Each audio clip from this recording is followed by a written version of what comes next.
mission, I'ma get it. You know I be on the way. Yeah. You know I be on the way.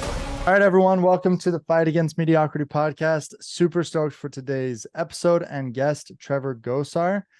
Trevor is a 2 Comma Club award winner, just a stud of a guy. He's currently the VP of outbound sales at LeaseEnd, a company skyrocketing in growth right now. Welcome, Trevor. Thanks for having me. I'm excited to be here, man. I guess also really important, you're married, you got a little, is he 2 or 3, Ryder? 2.5. Yeah. I keep saying he's 2, but he's actually to the point where he's almost 2.5. So yeah. This January he'll be 2.5. But yeah, I got my wife and my son, and they're amazing, man. Way cool. Well, awesome. Trevor's also in the Create One Economy Club in the FAM program. Probably the what's the right word to say it? The most followed up with prospect we've had in the history of the FAM program. I think we had to follow up with you like 30 times to get you on a call and get you signed up. But yeah, and there's documented proof of that. There's documented proof of that. So hopping right into it, dude, you've got a really cool story. So you're in the door-to-door space, you're crushing it at the company you're at, but you have this feeling, this prompting that you're supposed to go do something else. That's why I want to start the story. What was that feeling that you were having, and how'd you get the courage to take action on it? Good question, man. That goes back a ways, right? Because I was not as diligent as I feel like hindsight's 2020, but I look back on it now. It's like, I wish I would have acted on promptings faster when they first came, but I'm grateful for where I'm at now. And I guess, go for it. Do you, what have you done learning from those experiences real quick? What have you done to make sure you do act on those promptings quickly? Yeah. So, well, let me share this and I'll answer that, because it's all about faith, right? And that's what it's one of those moments where you're like, man, looking back, it's easy because you can see the fruits of what had happened and how God had lined things up. But in the moment, it felt very daunting, right? So rewind, probably 4 years ago now. 3-4 years ago. So it was right. So about 3 years ago, because it was right before my son was born. And we were living in Springville, Utah. I had a great position in a company that was doing very well. I was director of sales there, and it literally, like, I can't even tell you how many pros and cons lists that I would write down, because I'd get this feeling that was like, you need to go do something more. Like, you need to go do something more. And I'd sit down. I thought the responsible thing was like, okay, write down a pros and cons list. And so I'd write down these pros and cons, and it was like, on the pro side, it completely outweighed the cons of staying, right? So it was like, what I had, where I was at, the flexibility, the opportunity, the income, you name it, like what I love to do, it lined up perfectly on the pro side. And the con side of me staying was like pretty minimal. I was like, what the heck, other than the fact that it was this prompting. So I'm getting these promptings, and I remember it was, we could go deep into it, but there were several different things that had happened. It was like, I remember, so the company was based out of Phoenix, Arizona, and my wife and I, we were a week away from flying down to Phoenix to go look at a place to move to. And we'd had a few places picked out, and we're like, okay, we're just going to go find, that last kind of like, last take a look at it. Cause I had looked at them, but Claire had not yet. And I remember Wednesday getting a text message from one of the leaders in our church. And it was like, hey, we need to meet with you. And so we get pulled in there, and we get a new calling in the church. And I'm like, okay, well, this means we need to stay here. Like, okay, we'll stay here. We'll just postpone it just a little bit. Right. And it was like, I can't even tell you how many experiences, but I guess the biggest thing for me that was nerve-wracking is, before I was married, it was really easy for me to jump ship. Like, if I had an idea or a prompting, it was like, no, run, like, we'll figure it out.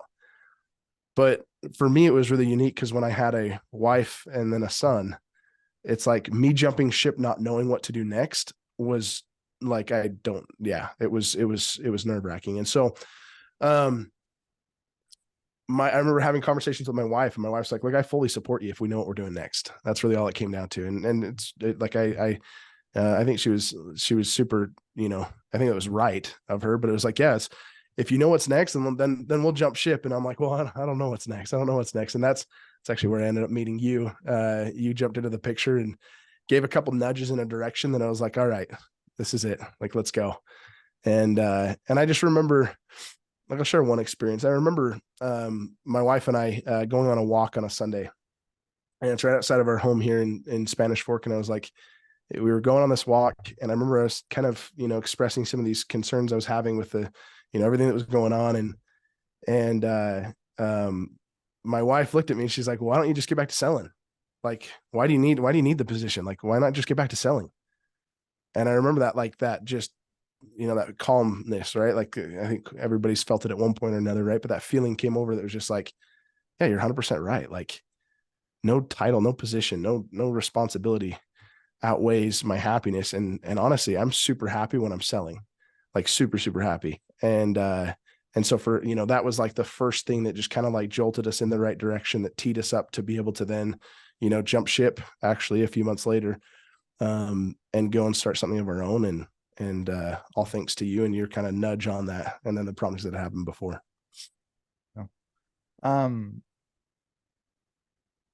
Talk about the growth you've had since doing that personally, in your relationship with Claire, in your relationship with God. How have you grown since taking that jump?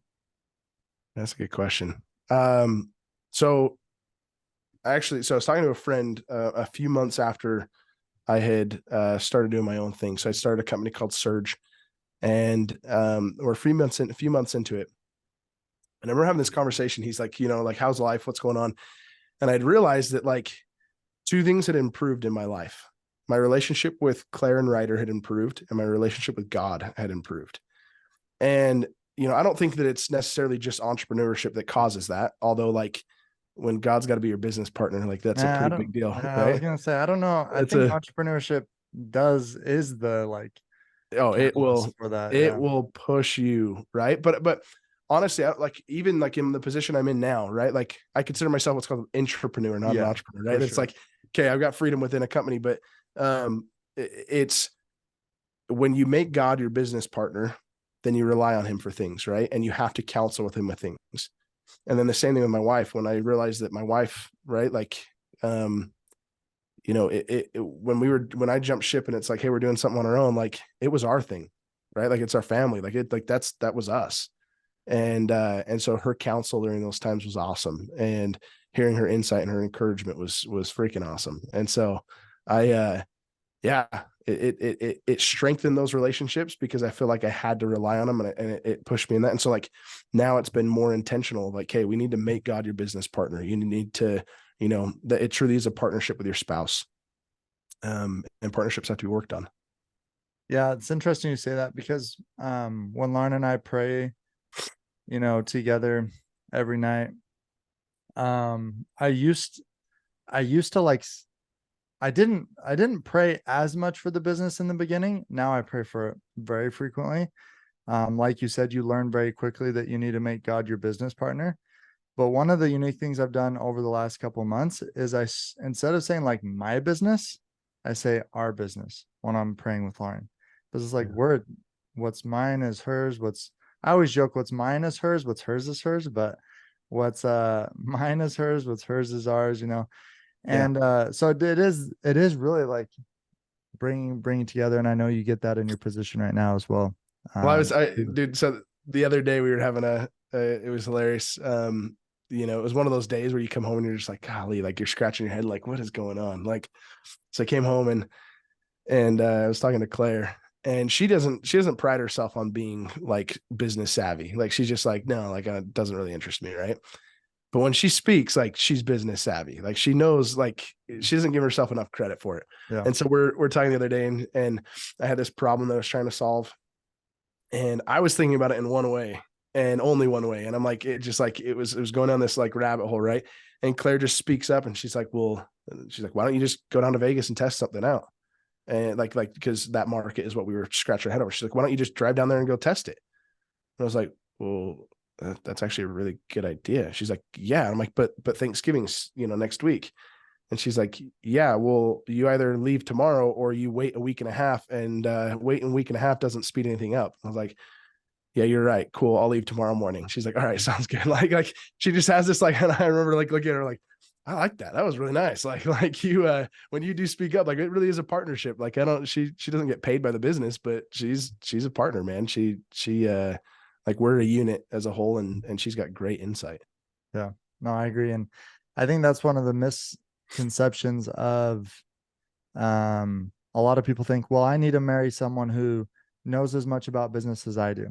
I mean, sure, it can be helpful, but not necessarily, because if you both think the same, then you don't get the unique insights of their unique skills, talents, and what they like to do. So I really like that a lot. I've definitely had that with Lauren too. There's been a couple of times where she's like, you should do this. I'm like, I don't know. And then like 6 months later, we're doing the thing that she said. She's like, I told you you're supposed to do that Well, 6 months ago.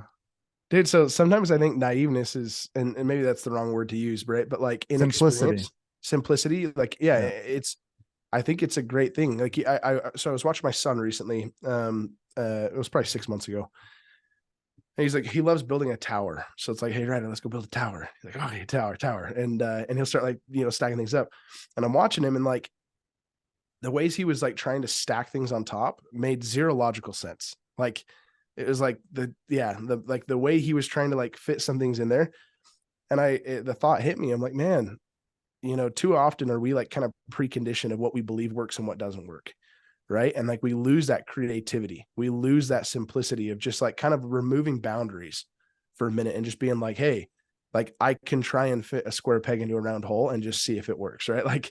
It does, it's not the end of the world if it doesn't fit, but like we gain this experience in these different things. So like with my wife, I've noticed that it's like, while she may not have as much, experience making business decisions or sitting in a business setting or, running teams or leading sales or whatever, sometimes that simplicity and that lack of understanding is actually really good, because it brings this perspective, like my son, where it's like, wait, boundaries are gone. What about this idea? And you're like, oh yeah, that's actually a really good idea. But I don't think of it because I'm in this, I've got my boundaries already in place where I'm like, no, I precondition, I already believe that doesn't work. And I believe I have to think this way based on my experience, when in reality, sometimes we got to get creative and think outside the box. Yeah. Well, you're actually the one that taught me the word for this, which is shadow casting. Yes. Don't shadow cast. Yeah, that I've always one of the things that I teach in the multiplier income workshop is one of my mentors, someone I look up to, is Todd Peterson, who started Vivint. And there's not a ton of content out from him, but there's a few YouTube videos and whatever. And in one of them, he says sometimes people are so smart that they look down the line and they think, oh, this is why it won't work. This is why it won't work. This is why it won't work. And so they just don't even try. And he's like, I'm pretty simple. If something's supposed to work, I'm just going to figure out how to make it work. Like if I foresee like this is how it should be, who cares if I try the wrong thing and fail once, like I'm just going to keep going till it works. He says, I'm dumb enough to try, or I'm dumb enough to go dare do things, is how he says it. But I paraphrase it and say dumb enough to try. And then when you said shadow casting, I'm like, I do that all the time. Like how often when we're like gonna go run a new ad, we're like, well, I don't know if this ad's gonna work. It's like, you haven't even tried it. Or so often I talk to clients and they're like, well, if we get too many orders, we're not gonna be able to fulfill on them. I'm like, you don't even have the problem of having too many orders yet. Like, why are you worrying about how to fulfill them? Like, get the problem of too many orders and then worry about that. So yeah, dude, I agree. I love it, man. Shadow casting I actually learned that from a close friend of mine, Mitchell, that it was that's a big one, right? Because like you can come with the problems, but in reality you need to come with a solution. So don't just cast shadows on things. Like come bring the light, right? And let the data speak for itself. Don't like, I think we all know this, right? But like our brains are meant to survive, not to thrive. And I'm sure every one of us has heard that a million times, but like, if we truly understand that that's the way that life works, that it's here to survive, it's not here to thrive. Like the survival instinct is to just protect us, is to curl up in a ball and like not let harm hit us. Right. I remember being at a Tony Robbins event one time, and he spoke about, he goes, so for the last X number of years, I've cold plunged every morning. And he goes, how many of those mornings do you believe that I have enjoyed the cold plunge? And, you start getting some answers. And he goes, 0, none, never. And he goes, so why do I do it? And he's like, because, and everyone's like giving their answers, right? And he goes, the reason I do it is because I want to show myself that I'm in control. He's like, there's not a morning that goes by that I don't like stand there and the thought creeps in or tries to creep in of like, you should wait a second. Oh, that's going to be cold, right? He just like, as soon as you hear that, like trying to talk yourself out of it, he's like, that's the survival instinct. He goes, in that moment, you act on it, you go do it. He goes, so the reason I do it every single morning is I love it afterwards. He goes, but in the moment, I don't look forward to it. Right? Like I don't look forward to it, but I do it because like I know that this is here to survive. So I don't let the thoughts dictate what I do. I'm here to thrive. And I know that action is one that's going to give me the ability to thrive. I like that, dude. I almost like that more than the health benefits of cold laundry, honestly. No, I almost like that. It's a mental health benefit, like huge. You do something hard. So pivoting a little bit. So you talked about shadow casting. You presented at the Create Own Economy Club Nashville Mastermind a few weeks ago on goal setting. You did something really cool when you started your own business. Most people say, oh, I got to go slow, I got to figure it out. You said, no, I'm going to set a huge goal and I'm going to do it 90 days. And then you said, actually, I'm going to increase the goal and I'm going to do it in 60 days. And you did it in 59 days. Made 6 figures in 59 days in a business that you just started. And you talked about how you set goals. And I'm not looking for specific answers. I just like to mastermind and brainstorm about goal setting. Not in your typical, the typical topics that you would think of. Like, I actually want to talk about like some deep questions that I think very few people even bring up when they're setting goals. So for example, what makes a goal a good goal? That's a good question.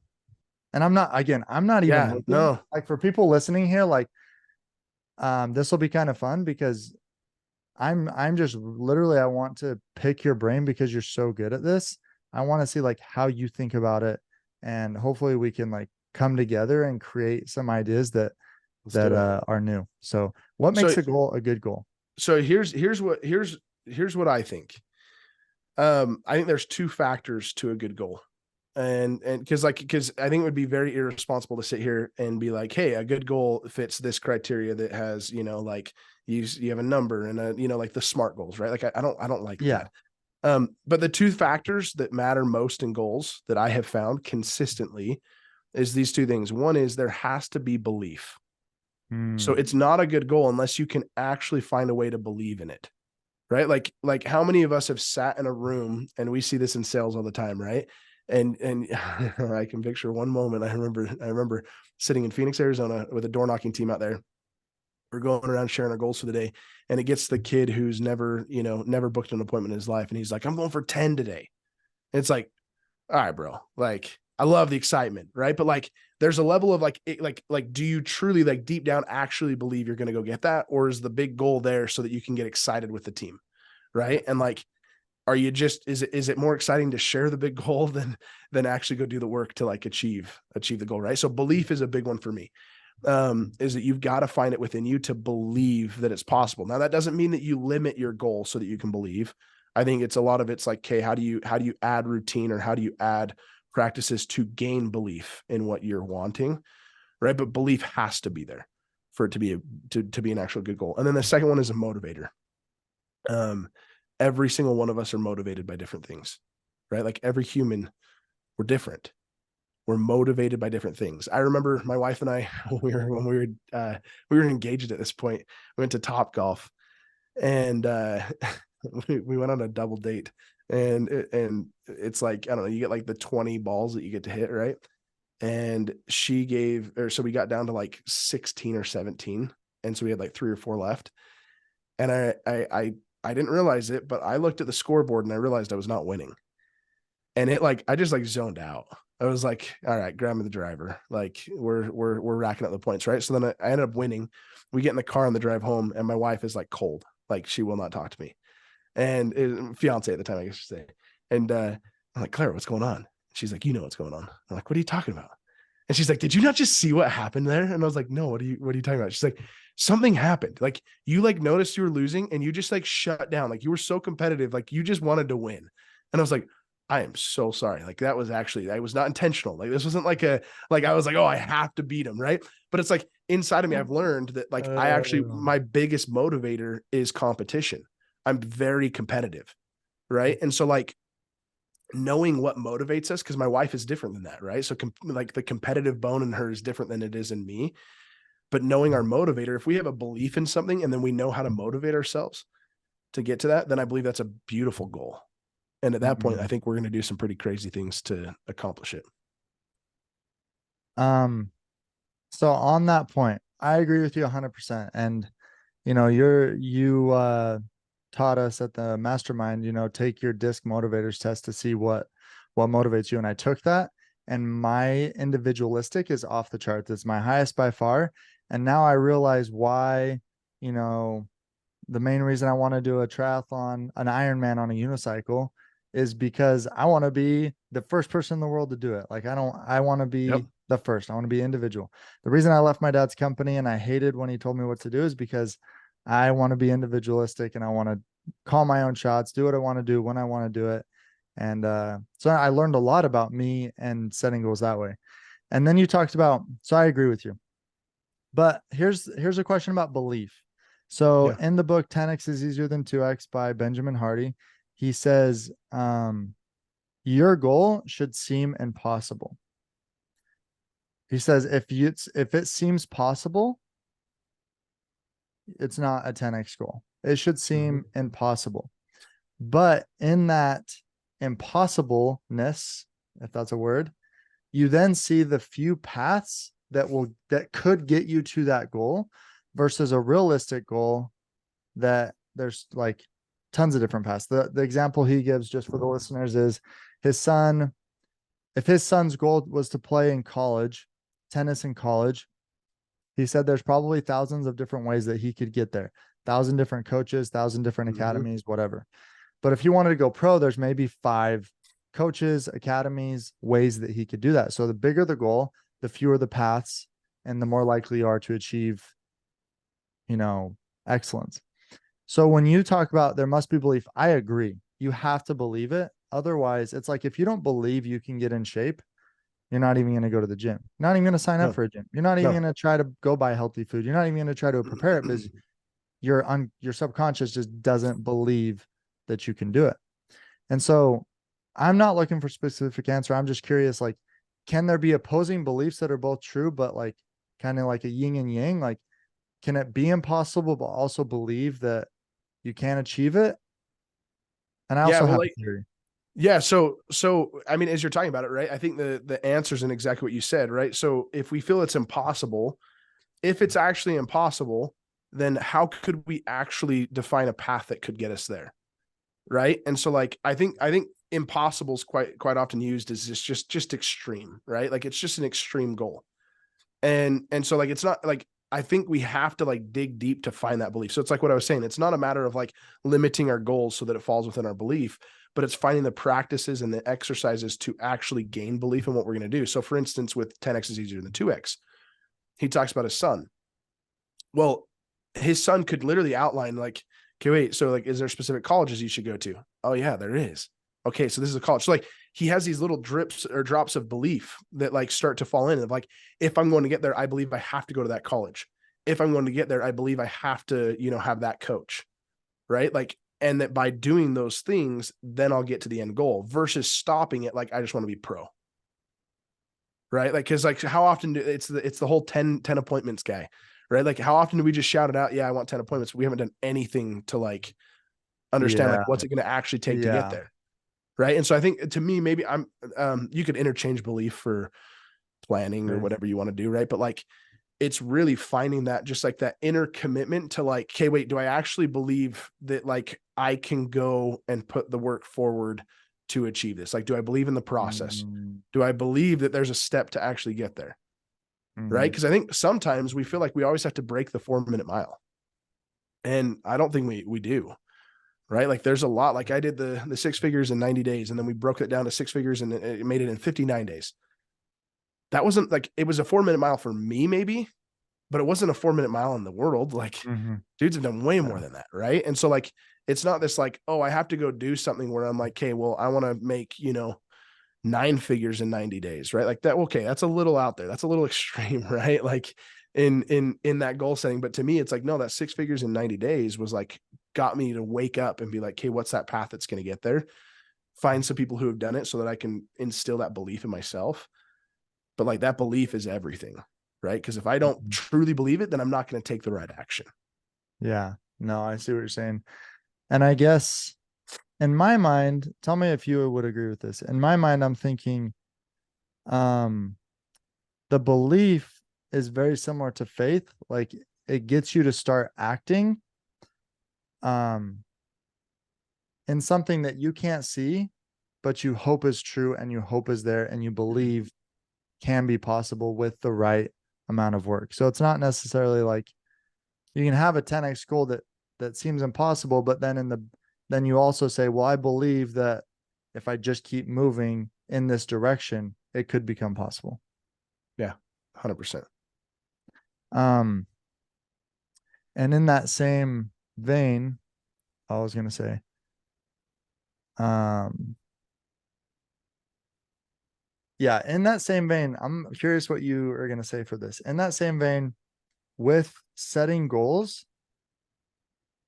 I'm starting to change my belief a little bit that, and again, just stay with me here. Yeah, no. On when you're setting a 10x goal, sometimes I think that the fulfillment shouldn't necessarily be tied to achieving the goal. Mm, Let me explain. So like if I set a goal to um make $10 million is 2024. But and so set the goal to make $10 million, hire some new team members, we try some new things, we help a bunch of people, but at the end of the year, we get to the end of the year and we only made 5.5. Like I think in the past I would have thought, dang, I failed. Like the goal was 10. I only got 5.5. Like I failed. That was a bad year. That sucks. mm-hmm. But as I've learned more about life, I feel like the goal was meant not necessarily to be achieved. I think it's important to push to achieve it. Like you don't want to just like settle, but I don't know if the goals are necessarily there to like if I achieve it, I'm happy. If I don't, I'm not happy. I think the goal is to give direction and guidance and focus, like something to focus on. But I think at the end of the day, the win is did you grow and did you enjoy the journey of the growth? I'm Yeah. curious your thoughts though. No, so as you're talking about that, I totally agree because I think in life, right, too often we think of it as this like outcome. It's like because our brain works that way, right? Like our brain doesn't like say in 30 years from now, I can paint a picture of what I'm going to look like or what we're going to experience as a family, like what we're going to be in 30 years, but it thinks in moments, right? So it's like it's not going to be like my brain's not going to think 30 years and then all that went in to try and get there, right? It's just thinking of that moment of what is it going to be like in 30 years when my wife and I have time to ourselves. We're empty nesters. We got our grandkids, right? Like whatever, like we think in a moment, but in reality, like life is about a process, right? And so like we have to fall in love with the process because it's not about just one achievement. It's like, so like, if we're so focused on just achieving, then I think we're going to be pretty unhappy, right? Because like for those that have, religious beliefs, and especially in the Christian faith, right? Like eternity is a very long time. And if all you're going to try and do is achieve, like you're going to come up short, right? You have to fall in love with the process. I remember being out as a missionary. We took 2 years of our life to go serve, right? And like there were some missionaries that were very unhappy. And then there were some that were very happy. And as I'm on a mission, I'm thinking about this, like, hey, what is the difference between these two? And I noticed that the difference between the two was the ones that were unhappy typically were associating their happiness with the outcome that was visual of the mission, right? Like, who did they Mm, convert? Who did they, right? Like, how many lessons were they teaching? Whatever. The ones that were really happy were those that like got lost in the work and just loved the process. Like they just loved the idea of waking up in the morning and whatever God had in store, like we were going to do it. yeah. Right. And so like life's the same way, but we goal setting sometimes gets us in this. And that's why like I've actually had a phase in my life where I was like, no, anti-goal setting, like in a way. Cause I was like, I don't want to just like keep extending the goalpost. Yeah. But I think that if you do it the right way, the idea is, okay, you get something to work towards, but then your focus is to fall in love with that process through it. Right. So when I sold my first client, when I sold my very first client, I remember my father-in-law, he was there when I was sending off the documents. And he was like, all right, well, fall in love with that process. You got to go find more. And I was like, all right, done. Right. Like you can enjoy this one for a second. It's fun. But like you got to fall in love with the process of going and finding the next one, because like that's what's going to pay you dividends. Right. This one sale doesn't pay you dividends. It's the process of like how to find the next one and the next one. And so like it's not extending the goalpost. It's just understanding that process of like, what does it take as a person? What does it take as a routine? What does it take as like my beliefs, so that I can fall in love with that process and be happy regardless of the outcome. Yeah. Dang. That's powerful, because a missionary who's happy isn't happy because they don't have goals. They still have goals, but they just fall in love with what they're doing.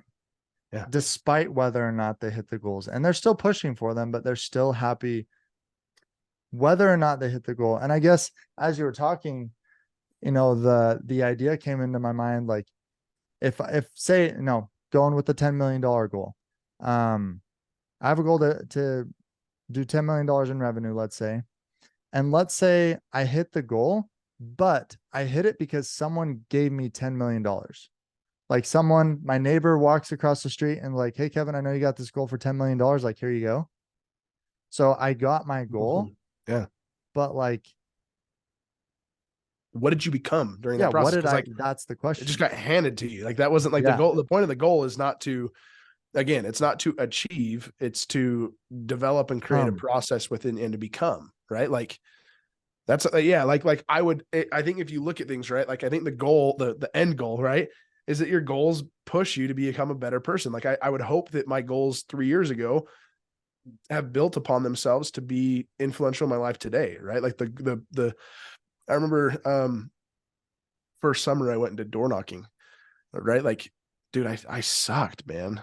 I was so bad. Like, I remember getting dropped off in the neighborhood, and I'd literally go knock a door, and I'd be like, please don't answer, because if you answer, then I have to come up with something to say. I was that afraid to talk. Like, I'm like, that's a horrible mindset as a sales rep, right? But I remember our regional manager, Casey Baugh, who's been a mentor to me for my entire sales career. Like, I've looked up to this man ever since that. I remember him coming into town and talking about some of his habits, his routines, and that like light bulb went off in my head. And I was like, okay, I'm going to do this. And I remember, this is right here. So this is the very first book I ever read. He talked about reading books. Such a good book. Yes. So I wish I had the actual copy. It's in my other office, but it's all like torn up in the back. It's got my notes in there and stuff. Dude, I look at the notes. I started these morning routines of like, okay, every morning I was going to study. I was going to practice my pitch. I was going to do some scripture study and all these things. And I'd look at my notes in this book from that summer, and they were so bad. Like my thoughts were so naive. And so like it was so bad, but like, I would not trade that for the world, because it completely changed who I was. It created this pattern in my life where I'm like, okay, I need to learn. And so like, that was like this goal in the summer to achieve something and to like try and like hit the goalpost. Right. And then Casey comes in and teaches me that you meet that by a process, by building routines and rituals. And I built some of those, and I ended up hitting those goals. And now today, those still help affect me today. Right. Like I still learn. I still love the art of learning. Yeah. Dude, I just had a huge light bulb as you were talking. From what you said, right? I'm listening to what you said. Like, the goal isn't to achieve, the goal is to become. And so really, and that's what the concept of gap in the gain by Dan Sullivan really comes into play, right? Because if I set the goal to make 10 million, I make 5.5, but I became a better husband. I became a better leader. I helped a bunch of people. Like, I can look at that gain and I can be so stoked, even though I came up short on my goal. And I win versus someone who was either handed the 10 million and didn't earn it, or I would vote someone who got the 10 million but the whole time they just hated it and they were not happy. I think Yep. I would still win. Yep. I have to hop on the POFG call. So Okay. I just realized we're going over, but this has been Okay. so fun. We'll have to do another one. And in closing, thanks so much for hopping on the podcast, dude. Absolutely. Dang, we got to do this again. I should have set more time. Dude. In closing, I learned like what you're talking about isn't new for me, but it like hit me different. I guess it is new in a way, but if you've read Shoe Dog, he talks about one of his biggest regrets is that he can't go do it all over again. And he went through hell building Nike, Phil Knight. And then in Russell Brunson's book, .com Secrets, he says at the end of the book, he's like, I'm jealous of you because I wish I could go back like you and learn it all for the first time again. So I'm realizing more and more that like the goal doesn't define your happiness. The goal is there to help you grow, become a better person, and have fun along the way.